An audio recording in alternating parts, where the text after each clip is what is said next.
somebody who writes you lists that you tear up into tiny pieces and chuck in the recycling? Do you know what? I live alone and I'm completely autonomous. I don't need any lists and I don't need any woman, however well-meaning, to provide them for me. Is that because it's only you, so you've only got yourself to look after? Yeah. And the reality is that as things grow and there's more and more responsibilities, that actually there's more things we need reminding of? No, I don't think so. I mean, I'm juggling lots of different tasks all the time, and I've just got a big family, and I, have lots of different responsibilities. And amazingly, I manage them all just quite fine. Thank you very much. So it's all good. Anna May Mangan, are you more like Kate in the leaving of the list in the morning? I call myself the chairman of the ironing board. I run the show. I mean, what's wrong with that? My husband doesn't want to. I mean, he doesn't mind doing anything as long as he doesn't have to think about it. So I leave him the list and he cracks on with it. I mean, I must admit, when he does stuff, I mean, there's virtually an award ceremony that has to take place. Yeah. Put him on the podium, play the national anthem, he's hoovered. But does he do it just off his own back, or does he do it because you've written on the list he claims that he can't remember things. He claims that even though the same chores, I mean, there's not a new household chore every day, it's a dish, it's the same old routine. He can't remember it. But if I said to him, hey, it's a football match tonight, and then we're going to have takeaway curry, and then we're going to have an early night, he'd remember that, no trouble whatsoever. But if I said to him, having an early night to do in the bins? Well, it's kind of foreplay, isn't it, really?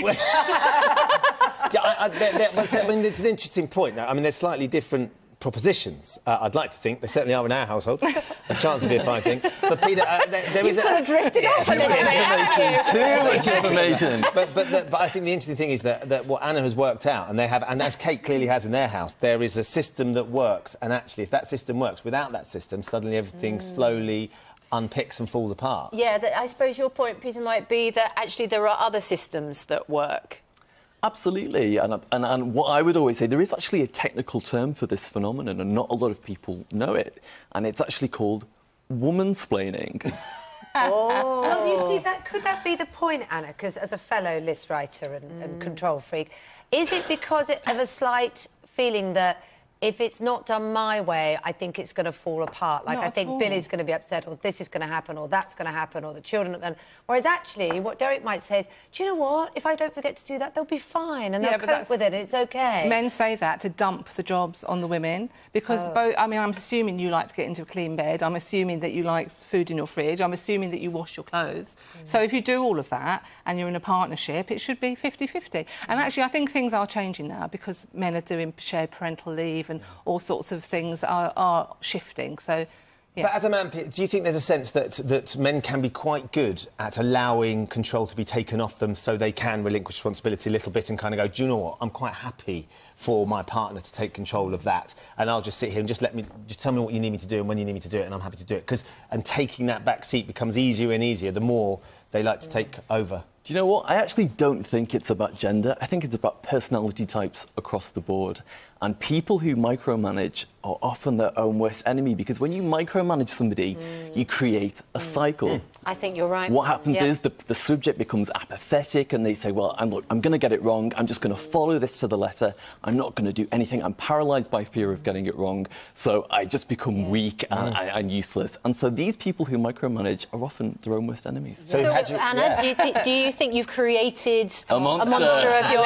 A lazy monster? No, definitely not. And it's so mundane doing this stuff. And I think there's a lot of men in Britain who should be called Ron, and in front of that should be later, because all they say is later on when you ask them to do anything. What happens if you just don't do any of the stuff that you feel like you're doing too much of, and you're writing a list for your husband to do? But how long would it take for the whole household to just crumble into dust? Well, how long? I mean, if you didn't empty the bin, how long would it take to fill up the kitchen floor? How long would it take for your husband to realise the bin needs emptying without you telling him? But then it doesn't take two people to worry about the same things in a marriage or a partnership. So I run the house and he cooperates fully, thank goodness. But if the bin is overflowing, surely there's a point at which he realises that no one else is going to take the bin out unless he takes the bin out. Yeah, but that's sort of one-upmanship. How far do you go? Dirty underwear and no food in the fridge, no milk for the coffee.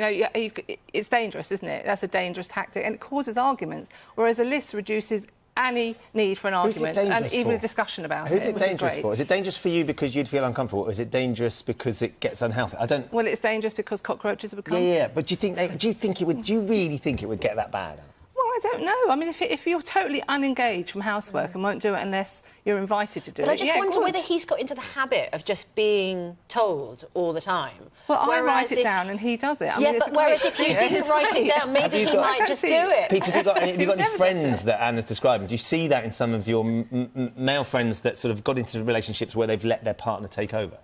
Yeah, and I always tell them off because I think nobody should ever be under the thumb. But I also know... Unless they've let themselves. This is what I wonder about, whether people, you know, and as you say, it may not be about gender, but whether you've just sort of allowed yourself to get into the position where you don't take initiative, you just wait to be told. Because that's what the head teacher's saying, is we're infantilising partners by telling them all the time, which doesn't allow them to develop their own responsibility. I suppose I'm sort of, you know, I mean, as people know, I have 3 boys and I'm raising them, and I'm also wondering about, you know, maybe I should do a little bit less and let them step up a little bit more. So when they see the bin overflowing, they realise they've got to take it out. My husband was really sad. His father died young, and he's got a sister and a mother, and it was in the days before remote controls, and he would say, can someone turn the TV up for me? And someone would, his mother or his sister would turn the fire up. So it's a different, the generations now definitely are different. Although I'm not so sure, because I know a few older gentlemen who are now single-parent fathers, and they operate flawlessly without the presence of a woman. You know, they juggle children and work and their personal lives, and they absolutely ace it. Daniela Jean says on Facebook, if they didn't act like children, we wouldn't feel the need to do that for them. I have to remind my husband of an appointment a week before, the day before, then he will still forget on the day. He'll often say, can you write down to remind me, Derek will say. And I'm like, well, that means I've now got the pain and responsibility of reminding. Just share responsibility. Can you say no? Sharon says... Is this why I'm single? I left a to-do list for my husband once. I couldn't understand when he got really cross and tore it up. I thought he totally overacted. We're divorced now because of his unreasonable behaviour. That bodes well, you see. There's the tail in there. One more thing, that head teacher, her students are paying 18k a year, or the parents are, to be in that school, and I don't think they're probably going to be doing their own housework in the long or short term, to be quite honest. Do you know what? And is it her remit to be talking about this? Give me 18 grand a year, I'll tell them to do that. Brilliant. Go around and do it. Great to see you both. Thanks very much indeed. Do you get in touch this morning? Who's in charge in your house? Have you written a list this morning? Yeah. What was on it? Guilty. Derek's sitting there thinking, I'm doing everything this morning. And she's banging on about me. Derek's just looked at the list. Well done, darling. Well granny done. pasta. Well done. I've got to get the granny pasta sorted. Derek, get the granny pasta. We will make. Developing tonight, radio star Howard Stern offering an impassioned response to those calling for stricter gun laws in the wake of the atrocity in Orlando. I'm so upset about Orlando and what went down, but I can't believe these people who come out afterwards and their answer to Orlando is to take away guns from the public. It's fucking mind-blowing to me. The terrorists all had AR-15s, they have Glocks, they have every kind of pistol. They got missile launchers. And so now let's use the analogy of sheep. Why would the sheep say, oh, we've got an answer to all the terrorism, all these bad wolves that are coming after us? We'll hand in all our guns. We're going to hand them in. I think the answer doesn't lie in taking any kind of ability of the sheep to protect themselves from the wolves. Dana Lash is host of Dana on the Blaze TV. Namiki Konst is host of The Filter on Sirius XM. So let me start with you, Namiki. That's the thing. Let me just put up this cartoon, which sort of says what Stern was trying to say. These 3 cartoons. This is the point people have been making all along. Can't you read? This is a gun-free zone. The guy is saying to the terrorist, dang, now what do we do? The 2 terrorists say as they see the gun-free zone. The point is, who's going to be respectful of the gun-free zone laws other than the law-abiding citizens?